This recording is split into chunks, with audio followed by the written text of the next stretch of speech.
এখন এরা দলিল দেয় কোরআন থেকে। সূরা ইউনূস সূরা নম্বর 10 আয়াত নম্বর 58 আল্লাহ বলেছেন, তোমরা আল্লাহর রহমত পেয়ে খুশি হও। আর তারা আবার যুক্তি দিচ্ছে কি, আল্লাহ বলেছেন সূরা আম্বিয়া 21 নম্বর সূরা 107 নম্বর আয়াতে, ওমা আরসালনাকা ইল্লা রাহমাতাল লিল আলামিন। হ্যাঁ, মানে নবী সাল্লাল্লাহু আলাইহি সাল্লামকে প্রেরণ করা হয়েছে বিশ্বজগতের জন্য রহমত স্বরূপ। তো যেহেতু আল্লাহ রসুল রহমত, আর আল্লাহ বলেছেন রহমত পেয়ে খুশি হও, সুতরাং আমরা খুশি হচ্ছি, আমরা খুশি সেলিব্রেট করছি, আমরা ডিজে বাজিয়ে সেলিব্রেট করছি নবীর জন্মদিন। তা আমি বলি, আল্লাহ তো শুধুমাত্র মোহাম্মদ সাল্লাল্লাহু আলাইহি সাল্লামকেই রহমত বলেননি, এছাড়া অনেক বিষয় আছে আল্লাহ সুবহানাহু ওয়া তাআলা রহমত বলেছেন। হাদিসে সহিহ বুখারীর হাদিস যদি দেখেন, আল্লাহ রসুল কলেরাকে রহমত বলেছেন, তারপর প্লেগ রোগকে রহমত বলেছেন। তা এখন কলেরা এবং প্লেগ রোগের জন্মদিন পালন করেন। তারপর আল্লাহ রসুল হাসান হুসাইনকে রহমত বলেছেন, তো তাদের জন্মদিন পালন করুন। হ্যাঁ, এমনকি আল্লাহ রসুল সাল্লাল্লাহু আলাইহি সাল্লাম কন্যা সন্তানকেও পিতার জন্য রহমত বলেছেন। তো আপনারা সেগুলো পালন করছেন না কেন? করুন, তাদের জন্মদিন পালন করুন, সেলিব্রেট করুন, উৎসব পালন করুন।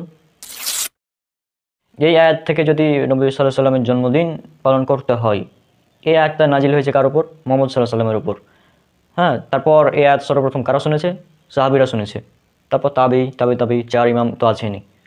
তো এই আয়াত থেকে নবী সাল্লাল্লাহু আলাইহি সাল্লামের 12 রবিউল আউয়াল জন্মদিন পালন করতে হবে, এই কথাটা নবী সাল্লাল্লাহু আলাইহি সাল্লাম নিজেও জানতেন না, সাহাবীরাও জানতেন না, তাবিরাও জানতেন না, এমনকি 4 মাযহাবের ইমাম তারাও জানতেন না।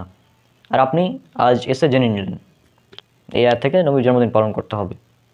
এখন এই আয়াত যেহেতু নাজিল হয়েছে আল্লাহ রসুলের উপর, তা আল্লাহ রসুল তো বলে দিলেই পারতেন যে দেখো সাহাবীরা শোনো, যে আল্লাহ আয়াত নাজিল করেছেন যে তোমরা রহমত পেয়ে, আল্লাহর রহমত পেয়ে খুশি হও, সুতরাং তোমরা আমার জন্মদিন পালন করো, এটা এভাবে বলে দিলেই পারতেন। আর জন্মদিনের ব্যাপারে যদি বলতে হয়, এটা তো আমি এর আগেও বলেছি যে জন্মদিন পালন এটা হচ্ছে শয়তানের ইবাদত করা।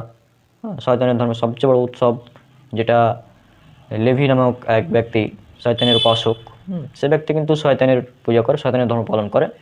তো সে তার বই দ্য স্যাটানিক বাইবেলের 11 নম্বর অধ্যায় রিলিজিয়াস হলিডেজ এখানে উল্লেখ করেছে যে জন্মদিন পালন এটা হচ্ছে শয়তানদের ধর্মে সবচেয়ে বড় উৎসব, এটা সে উল্লেখ করেছে। আবার জন্মদিন পালন সর্বপ্রথম কে করেছিল, এটা যদি আমরা ধর্মগ্রন্থের আলোকে দেখতে চাই, তাহলে বাইবেলে আমরা পাই বুক অব জেনেসিস বা আদি পুস্তক অধ্যায় নম্বর 40 ভার্স নম্বর 20-এ উল্লেখ করা আছে যে ফেরাউন তার জন্মদিন পালন করেছিল, জন্মদিনে ভোজের আয়োজন করেছিল তার। এটা আমরা বাইবেল থেকে পাই। সুতরাং জন্মদিন পালন করাটা মূলত বাইবেল থেকে এই ফেরাউনের একটি উদ্ভাবিত মানে পন্থা বা পথ, যিনি যে জন্মদিন পালন করতে হবে, জন্মদিন পালন করতে হবে, এটা মূলত ফেরাউন থেকে এসেছে। আমি মনে করি যেটা ফেরাউনের থেকে এসেছে, ফেরাউন করেছিল, বাইবেল উল্লেখ করা আছে, সেখান থেকে এসেছে জন্মদিনের এটা। কারণ এর আগে কোনো ধর্মগ্রন্থে আমরা দেখতে পাই না যুবক ব্যক্তি তার জন্মদিন পালন করেছেন বা করতে বলেছেন, কিন্তু ফেরাউন পালন করেছিল। আর খ্রিস্টানরা যে যিশুর মানে জন্মদিন পালন করে 25 ডিসেম্বর বড়দিন, ও বাইবেলের মধ্যে কিন্তু এভাবে প্রমাণ করা সম্ভব নয়, বাইবেল থেকে বা ইতিহাস থেকে প্রমাণ করা সম্ভব নয় যে যিশু তিনি জন্মগ্রহণ করেছেন 25 ডিসেম্বর, এটা প্রমাণিত নয়। একইভাবে রসুল সাল্লাল্লাহু আলাইহি সাল্লামের জন্ম যে 12 রবিউল আউয়াল, এটা নিয়ে রয়েছে অনেক মতপার্থক্য, 18টির বেশি মতপার্থক্য আছে এই রবিউল আউয়াল মাসে রসুল সাল্লাল্লাহু আলাইহি সাল্লাম জন্মগ্রহণ করেছেন কিনা।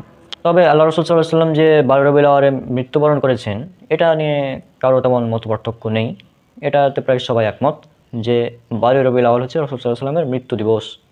আর হাদিস থেকে আমরা জানতে পারি যে আল্লাহ রসুল সাল্লাল্লাহু আলাইহি সাল্লাম তিনি সোমবার রোজা রাখতেন।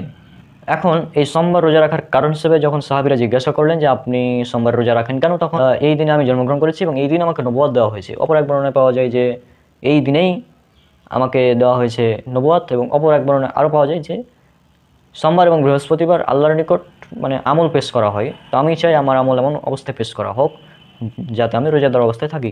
এগুলো সব বুখারী মুসলিমের বর্ণনায় পাওয়া যায়।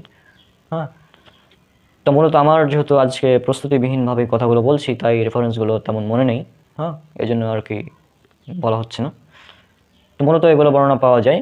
তো আল্লাহ রসুল সাল্লাল্লাহু আলাইহি সাল্লাম প্রতি সোমবার তিনি জন্মদিন উপলক্ষেও যদি ধরে নিই যে তিনি জন্মদিনের কারণেই তিনি প্রতি সোমবারে সিয়াম রাখতেন, তো আপনি পালন করছেন ঈদ, আজীব ব্যাপার। তো আল্লাহ রসুল সাল্লাল্লাহু আলাইহি সাল্লাম প্রতি সোমবার পালন করছেন, আপনি বছরে একদিন টানাটানি করছেন, আজীব ব্যাপার। এ কেমন আশিকের রাসূল, নিজেকে আশিকের রাসূল দাবি করে, অথচ আল্লাহ রসুল যেটা করলেন প্রতি সপ্তাহে আপনি নিয়ে চলে গেলেন বছরে একদিন করবেন। তা আবার কি রোজা না, তা আবার ঈদ পালন করবেন, তা আবার কি সবচেয়ে বড় ঈদ। সুনান আবু দাউদের 1134 নম্বর হাদিসে আল্লাহ রসুল বললেন যে আমি জাহিলিয়াতের সব ঈদকে মানে ছেড়ে দিয়ে মানে বাতিল করে দিয়ে তোমাদের জন্য 2টি দিনকে ঈদ নির্ধারণ করে দিলাম, মানে আল্লাহ তোমাদের জন্য দুটি দিনকে ঈদ হিসেবে নির্ধারিত করে দিয়েছেন, একটা হচ্ছে ঈদ উল ফিতর এবং ঈদ উল আজহা। আর আপনি নিয়ে আসলেন 3 নম্বর ঈদ, বড় ঈদ, সবচেয়ে বড় ঈদ, ঈদে মিলাদুন্নবী। আজীব ব্যাপার।